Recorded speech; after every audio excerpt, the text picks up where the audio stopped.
It's time to get the retro gang back together. This week, we're talking about the Avengers versus Kang. We're seeing Avengers 8, 11, 23, and 24. And as I mentioned, we got the crew here. We do have award-winning comic book editor and writer Joe Corralo. How you doing, Joe? I'm all right, Wes. How are you? Doing fantastic. We've also got the voice of the voiceless, the man so cool they call him the Breen, the comic book hoarder himself. Eric Breen, what's up, buddy? Hanging in. So this is going to be a couple weeks after the fact, but your Bengals just lost the Super Bowl yesterday. How you feeling? Yeah, I'm wearing your colors, to celebrate. I got orange and black. I'm a Cincinnati sports fan. I'm used to it. All right. His whole body is a callus now. You can't affect him with sports stuff like that. Now let's get into these comic books. We're going to be going back to the early days of Avengers. In between July 1964 and January 1966 is when we get these 4 appearances. Although one of them, it's an overt appearance. It's not really there, but he's kind of there. But this is a lot of fun. Obviously, Kang is in the news right now. He's a big part of the MCU coming up, Joe. We just got him introduced into the Loki series. Sounds like he's going to be one of the big bads in the MCU coming up. Kang's such a great character. He's got a kind of a campy design for today's standards, but I like how it still kind of stood the test of time and kind of defines the character. Yeah, no, I do love that. I love, what was it? I was catching up on my to-read pile, and I was reading Savage Avengers 28, and still has the same classic costume in it. So yeah, no, that was fun, seeing that. And yeah, no, for whatever reason, the colors work. I mean, purple and green tend to be commonly used villain colors at this point. So yeah.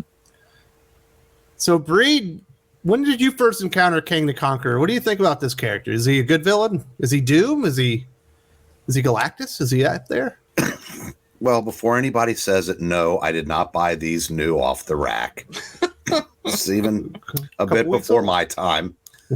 I first came across Kang in the old West story they did in the 140s, and then went back and read the previous appearances, and he's been in and out of the Avengers throughout basically their entire history.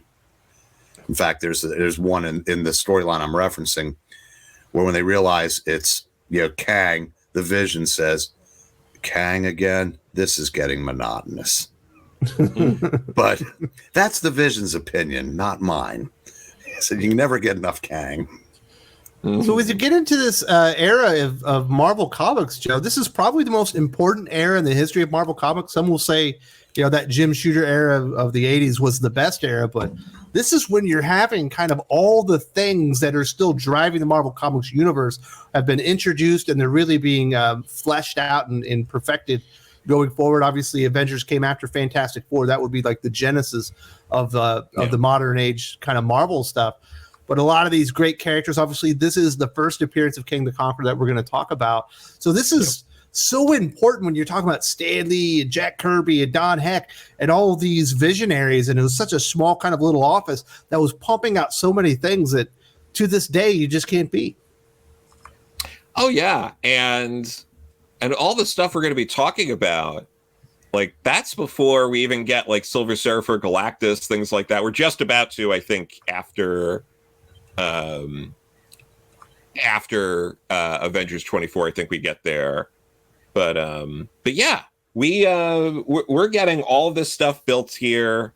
Not to go too into the issues yet, we'll get to it. But like, even from the first page of Avengers issue 8, something that Stan did a lot in these comics was everyone was constantly celebrating these heroes all the time. Not Spider-Man, but for the most part, you just get all this stuff. There was this fanfare.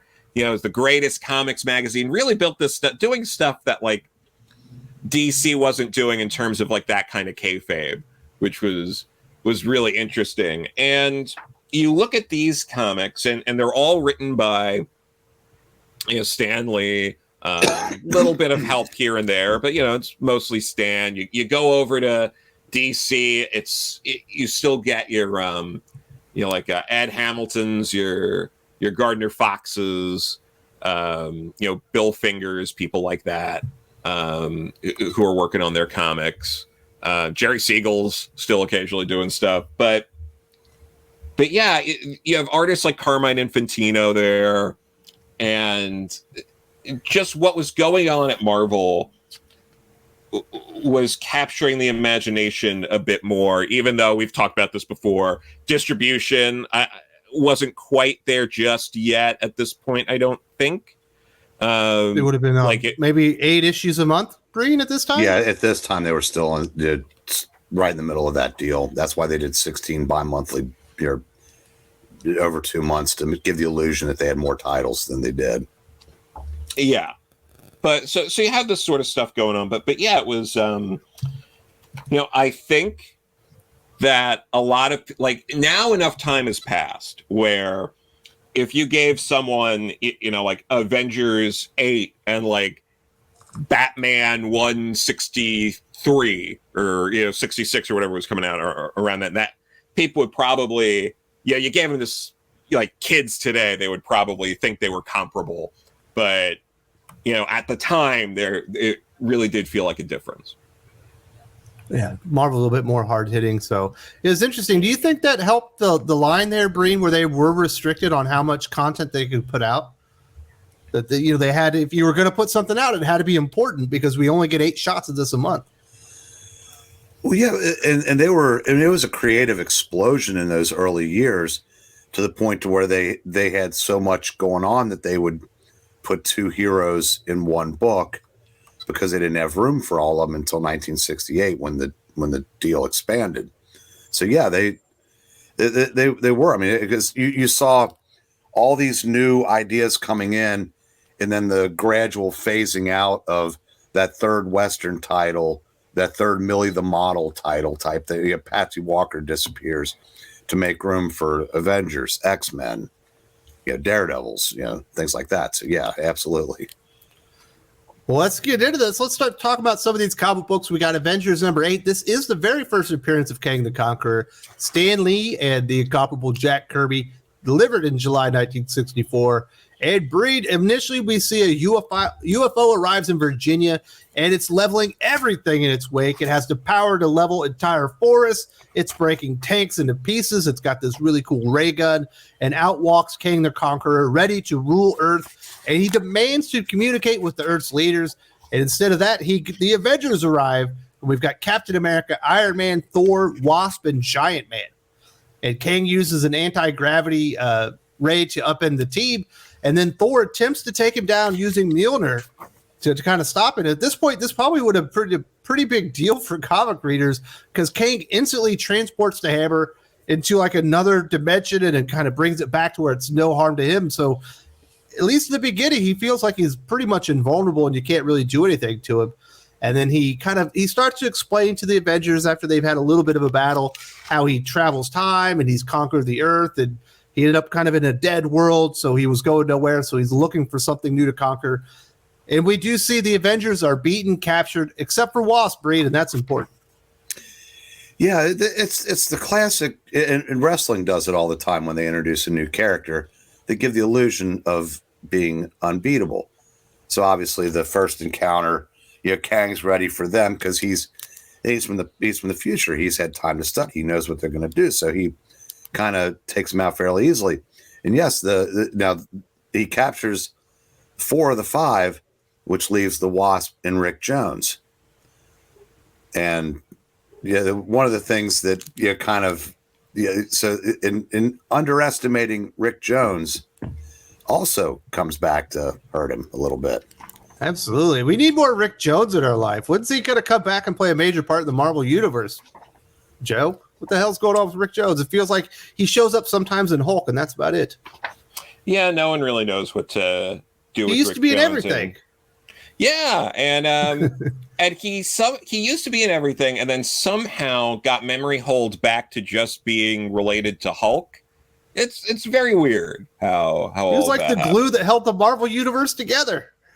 Yes, he absolutely was. He was, the insert of who they wanted like the readers to be. So actually, you know what? We just answered our question. So Maybe there's no reader nowadays. There's no readers anymore. Yeah. When we get into this story, Joe, Earth's leaders are notified they have 24 hours to name Kang the ruler of everything, or he's going to destroy and kill the Avengers. And it turns out the Wasp and Rick Jones are forming a plan as he speaks, and they're going to somehow sneak onto Kang's ship and free the Avengers. So they kind of go off in their own separate ways. They both have different parts of the plan.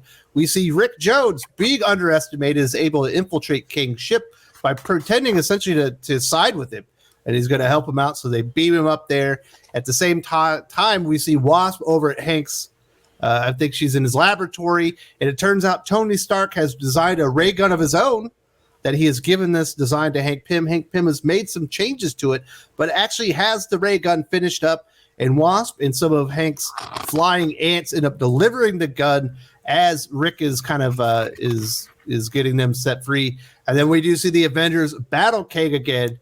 But this time they are able to manage to defeat him by destroying his suit, which apparently controls all of his weapons. We do get to see that ray gun in action.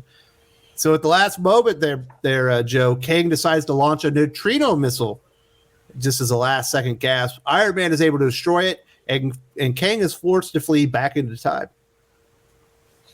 Yeah, no, it's which is crazy because these are primitive barbarians of the 20th century somehow.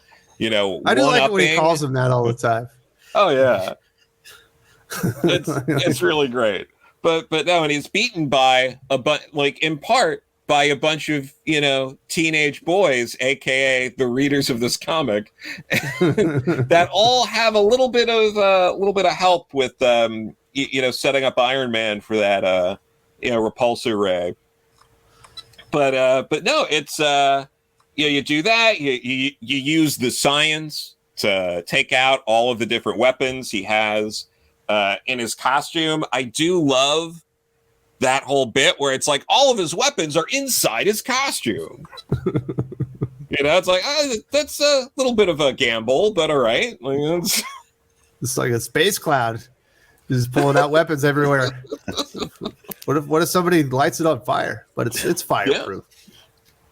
You didn't see that one coming. So that's the first encounter with Kang the Conqueror. Obviously, it's the first of many, Joe.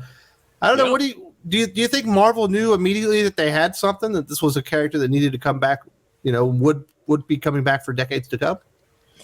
They probably had some idea since this issue. They did tie him to Ramna Tut and what was it? The reference to being a long distance relative of Dr. Doom. They kind of tied into the Fantastic Four Annual #2, which came out about the same time as this.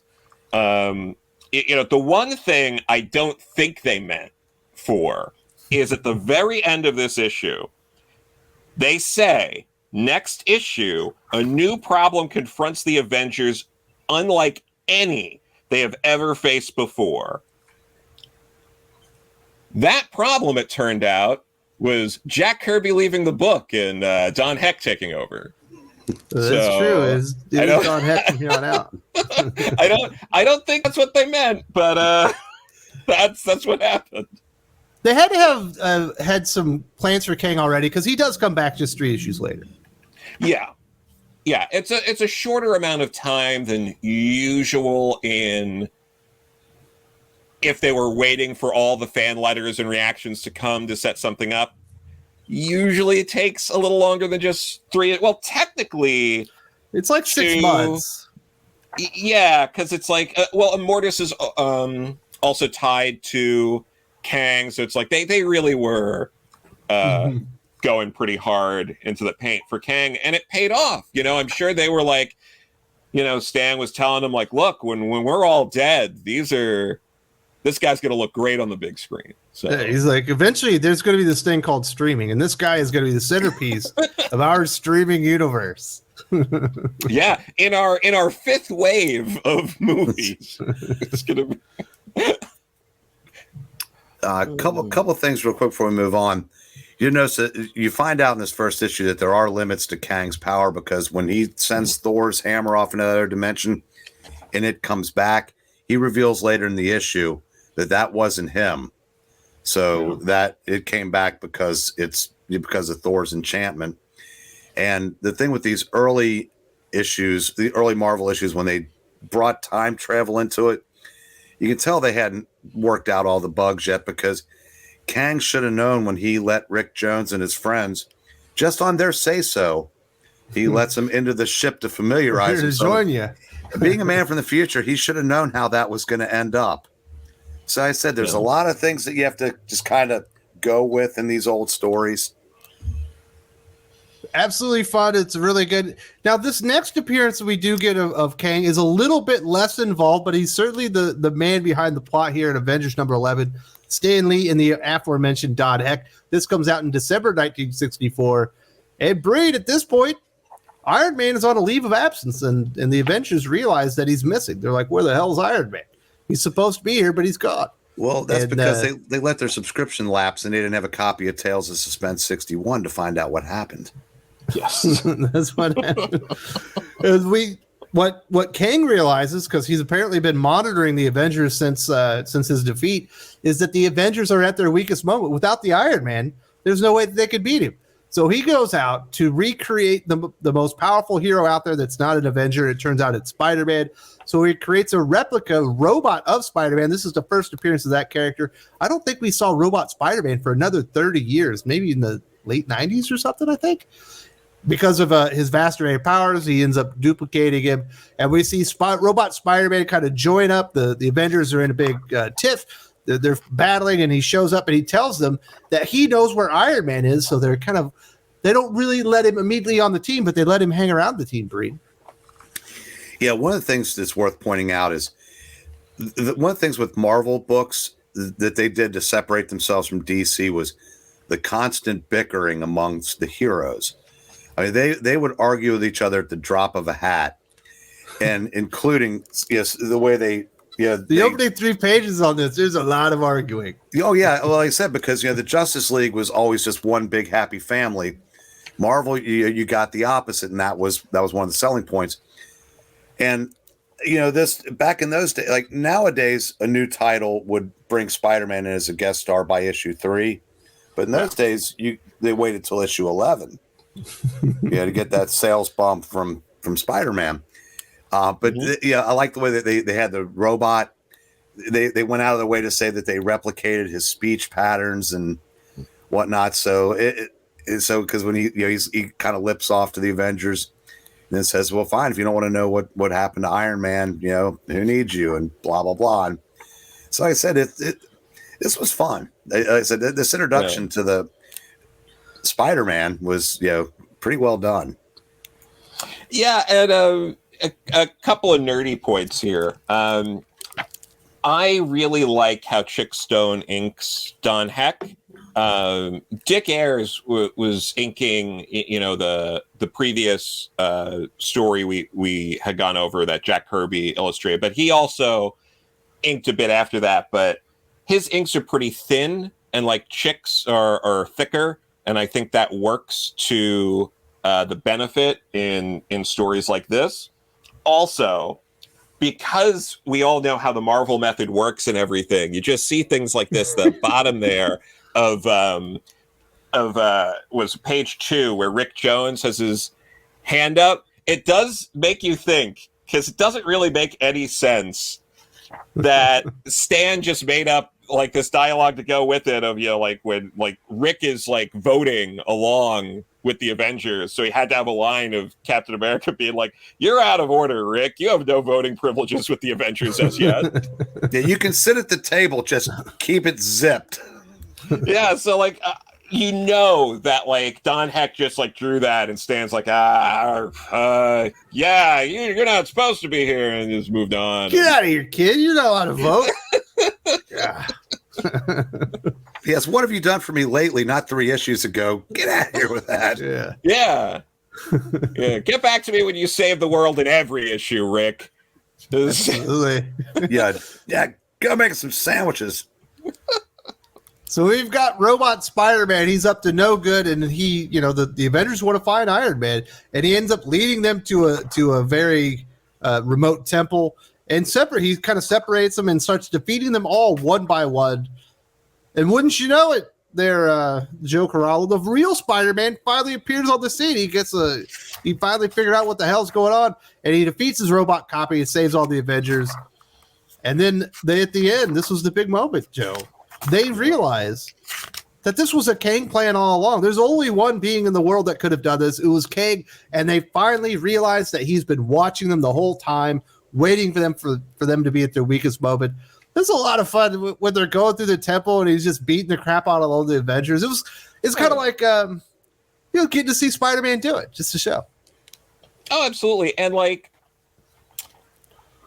I know that since then there's we can point to all sorts of other examples where it's, not the best, but like at this time, this probably isn't that controversial, but Don Heck wasn't the best at drawing Spider-Man. And there's like some inconsistencies in like how, wide the red in the middle is and like things like that through the issue. It's fine. I'm not like it's more than serviceable, but it's just funny because like you'll see, Spider-Man like at the top there. It looks fine, right? And then you cut over there and it's like there's barely any red in the middle of that costume, things like that. And again, this is nitpicky. This is not, Jeez, Joe, we're gonna start calling you Debbie Downer. What are you doing? Kill Don Heck's art. No, just I think we should all appreciate Don Heck more. I'm just pointing that out. I would also say, and I think most people would agree, that Jack Kirby's also not very good at drawing Spider-Man. I bet if he was the Spider-Man artist, we wouldn't feel that way, but because Ditko exists, you're correct. Yeah. We'll be appreciating Don Heck soon enough. We absolutely will. A couple of things. Kang hedges his bet, so he had gas poured into that temple to dull the Avengers' fighting skills to make it easier for Robot Spider-Man to defeat him. But one of the things I wanted to point out was Marvel threw all these ideas out in the early days that they just never referenced again. Now, how many times have we seen Spider-Man falling, wondering how he's going to save himself because there's no building to web onto. There's one where wings. Where he curls himself into webs himself into a giant ball and bounces. Yeah, I was like, why didn't he just make the wings from Avengers 11? That was such a cool idea, and they never did it again. Oh yeah. Well, I was like, I don't remember that. It was pretty because you never saw it again. I also love that Kang was able to go in and set the temple up with like the nerve gas, and like he probably had one of his underlings like, we could install all these like Gatling guns and laser guns in the wall while we're putting all this gas in, and like just go with the gas. You just waste of resources. Don't get it. Waste of resources. These guys ain't got it. We got a robot. It's expensive. That was a lot of fun. I hope we get to see Robot Spider-Man again. That's an interesting thing. Obviously, It's kind of a trope somewhat in comic books, but it's a fun with that. It was a good appearance. Obviously, that was the first appearance of that character. If you want to see him again, I believe it's 1996 is when he arrives again. Now let's go get over this two-parter. We got a two-part story. Stan Lee, Don Heck once again, released in December 1965 and January 1966. Avengers 23 and 24. And this time we've got a different lineup, Breen. We've got Captain America once again, but we got Hawkeye, Quicksilver, and the Scarlet Witch. So they've changed the team up quite significantly at this point. And it turns out that Steve Rogers, maybe he doesn't want to be a superhero anymore. He gets a job as a boxer. It's felt kind of out of nowhere, Breen. Yeah, he felt disillusioned after the events of, I believe, issue 22, where he felt like he wasn't maybe necessarily appreciated for what he brought to the team, so he leaves. Decides to take up the sweet science, become a boxer, and at the same time, Kang the Conqueror is planning another attack on the Avengers yet again. And so he creates a fourth floor of the Avengers headquarters, and somehow is able to lure the other three remaining Avengers in there. And it's like it's an inescapable room, and he transforms them to the future. They seem pretty stupid in here, Brave. What the hell were they thinking? Well, they don't have Captain America's leadership because if you remember, now this is only about 6 or 7 issues in to the new team. You have 3 reformed villains who have no strategic planning to boast of and no. You think really it'd be like, skills we in- didn't build this floor. What do you think's up there? Yeah, you know what? The game room was on the 3rd floor. They probably never went up that far. I mean, I never see that room up there. Let's go. there's a lot of questions like why didn't Kang just start with this team first? You know, he's from the future. It'd have been a lot easier to beat than Thor. Just saying. Absolutely. Yeah. Even Iron Man. You It's can't. like Thor and Iron Man gone? Yeah, well, at least he was smart enough the second time to wait for Iron Man to be missing. And I'm going to assume that since continuity did matter even back then, that something was explained in Tales of Suspense 62, because the next issue of the Avengers, I looked, Iron Man's there, and there's no reference to where he was in the issue before. But the reason why you had this team was Stan didn't want to use characters that were in other series for continuity sakes. Because even Makes it Captain too America complicated. was set in World War II in his own book at the time, in Tales of Suspense at the time, because it was too hard to keep it all straight. Yeah, but Whoa. I gotta point out, this is such an incredible cover. This is one of the better covers from the Stan era of Avengers, and also with the inking, you got John Romita Sr. on the inks here. This is the tightest artwork I think so far in what we've read, because it is just like it is so. I'm like speechless at how He may have a future how in nice comics. and tight it looks. Yeah. No, that John Romita, he sure he's pretty good with the ink there. You know, unfortunately, we got back to Dick Ayers after this, and the inking's not quite as good. But this is the nicest looking out of all the issues, I think, that we touch on today. We also learned something else about Kagan here, Joe. It turns out that, perhaps it's Valentine's Day, whatever time he's from, too, because he's trying to impress a lady, the future Princess Ravada, by showing her his powers.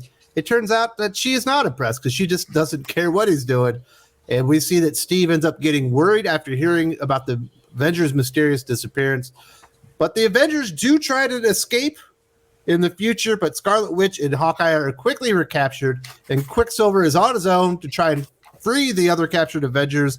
And it's not looking so good for our heroes there, Joseph. No, I'm starting to see.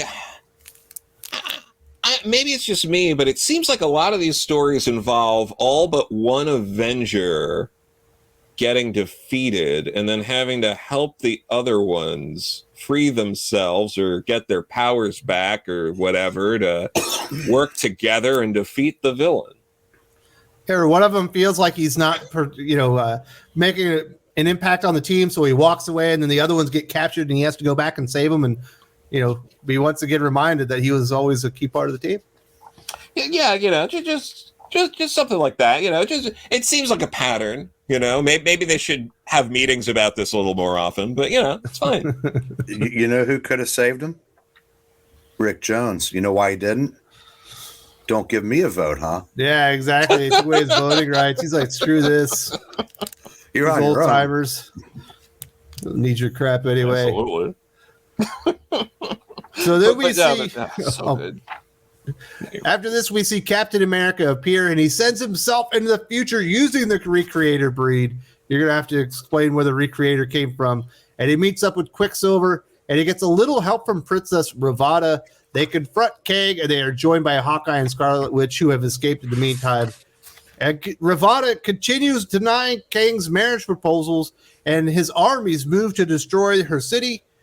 So we got the tensions ramping up as we end this first issue on a cliffhanger break.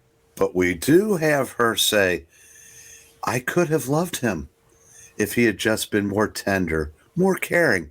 And then, borrowing from every medieval story ever, the dad saying, well, could you take one for the team, daughter? You could grow to love him. Yes. You know what I'm saying? So This is also Princess Ravana's first appearance, which the way it's written kind of makes you think, like, did she appear? Like, because they dive right in and just kind of act like everyone knows. And no, it is her first appearance. But also, first appearance, Ravana in Baltag, maybe. Yeah. So. One other quick thing, I did like when Captain America sparring with the champion and his inner monologue.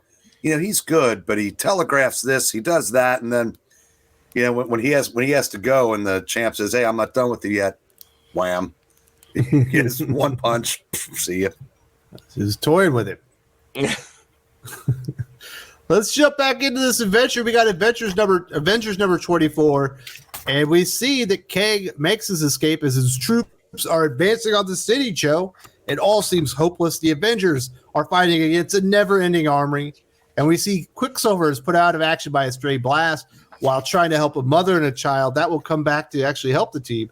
And the rest of the Avengers are battling, but are eventually overwhelmed and captured. There's no hope anymore. Joe, why do we even keep reading this comic book? The Avengers are done. They're toast. Right. And we're only like a few or so pages in at this point. We're like barely halfway through this comic. And enough happened where that first half of this comic is like 3 or 4 issues of a comic at this point, like easily. That's a lot. Oh, yeah. No, I mean, this 2-parter alone would be an omnibus-sized event today. Got to be at least a year's worth of story. Hands down. There's no way they'd do it less. No way. Absolutely. So it turns out, Breen, that Kang is a bit of a hopeless romantic. And although Kang's law states that conquered monarchs are to be executed, Kang still wants to marry Ravana. And at the same time, we see Quicksilver is being nursed back to health by the mother that he saved. So we do have the one missing Avenger that will probably come back and save the team. And then we see the turn. These damn turncoats here, Breen. Kang's second in command, Baltag, ends up leading a rebellion against Kang and tries to kill him because he's like, hey, listen, you're supposed to execute this woman. You're not being a good leader. Kang is forced to team up, with Captain America, Hawkeye, and Scarlet Witch to save Ravana and liberate her people. What the hell? Is Kang a good guy, Breen? Well, if Joe, if you have this handy, if you could go to page 12 and put that up on the screen, and you see this gang of reprobates. I mean, look at those guys. Kang's a sweetie compared to them. Yeah, they're all scouted up. I mean, that was like when the 4 Horsemen brought Sting in. You didn't know they were going to turn on him? Come on. Well, he's from the future. You should know. Yeah, well, once again, you've just got to make allowances. The time travel is funny. So, yeah, he surveys the situation, and, he has to team up with the Avengers. Because you got to stop these guys. No one wants to be ruled by these guys. They're mean looking. That Baltag guy's he's not a cool dude. Of course, we see this a lot in modern comics there, Joe, where the bad guy ends up having to team up with the heroes. Fortunately, Kang doesn't take it to heart and decide that he himself is a hero. Well, maybe he thinks himself like that, but he still doesn't feel like he's an Avenger, thankfully, after this. But we do see Baltag's forces are routed, thanks in great part to a now healthy Quicksilver. Kang sends the Avengers back to their time just as Baltag leaps out and fires a shot at Kang.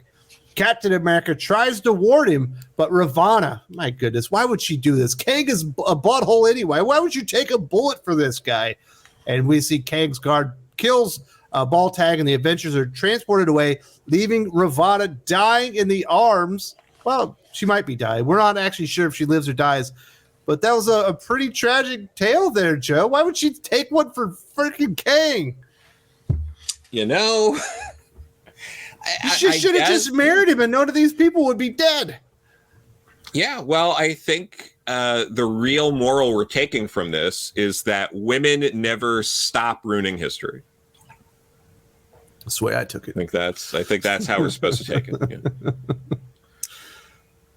This is a fun story, Joe. There's a lot of fun to be had here. We get the turn for Kang kind of going good. Then we see the one character, obviously the one that he loves, it won't take him in. She realizes he's done something good, so she ends up saving him at the last moment. So This is tried and true storytelling methods from Stan Lee here. Yeah, and then it appears that another villain is watching them from a monitor in the shadows, which Kang had been doing. So Kang and Doctor Doom kind of like trade off on who's watching the Avengers from a monitor. Yeah. Remember that movie? Yes. Watching everybody. So Breen, there's a lot of contention that Kang and Doom were one and the same. That was a theory that was out there for years that I don't think they ended up sticking with, because at various points it was Kang, Immortus, Rama-Tut. There's a really great story that Englehart did. The original, the Mantis, the Katati, the Death of the Swordsman, all that stuff that kind of goes into great detail. It's basically also a gigantic Kang origin story that I would highly recommend. But yeah, Kang's a cool character, and there's so much you could do with him. And like I said, it's easy to make fun of the time travel discrepancies and whatnot, but if you don't let that get to you, these are just a blast to read. Oh yeah. Absolutely. So if people are looking for this, Joe, there's got to be some collections. This is early day Stan Lee Avengers. There's definitely collected editions. Where should people go be looking for these? Yes, I got my omnibus, but I'm not sure. This might be out of print right now, but they have trade paperbacks of the Marvel Masterwork collections, and they just started doing like the smaller ones that were like digest sized. And the first volume I know is out. The second one might be too, but the first one definitely has the first appearance of Kang in it, and the second one would have the second story we did in it. So, and if you pick those up they're pretty cheap. You're going to be happy with everything you get. You can go in there for the Kang story, and you're going to stay for the whole thing, because these early day Avengers stories are just so much fun. Oh yeah, yeah. You got any final words there, Breen, for this Avengers versus Kang special? No, I think we covered it. All right. Yeah. How about you, Joe? We got it? Yeah, I know. I mean, you too can have the powers of Kang and travel back in time to the 60s and enjoy these fantastic adventures. Absolutely. And definitely, leave Breen a nice note in the comments section. His team lost the Super Bowl. It'll probably be another, 35 years before they arrive again? Yeah. Somebody will have to get in touch with me wherever the great beyond is, if that takes that long again. Well, hopefully they'll be back there next year, Breed. I'm sorry what happened to the Bengals, but this is a lot of fun. Next week we're gonna change the format up a little bit. We're gonna start bringing it down to classic comic book issues. We're gonna introduce you maybe into some story arcs that you'll be able to invest in and go out and discover for yourself. So next week we're gonna be doing Batman 251, one of the most iconic covers in the history of comic books. So that should be fun. So if you want to get ready for next week, read Batman 251.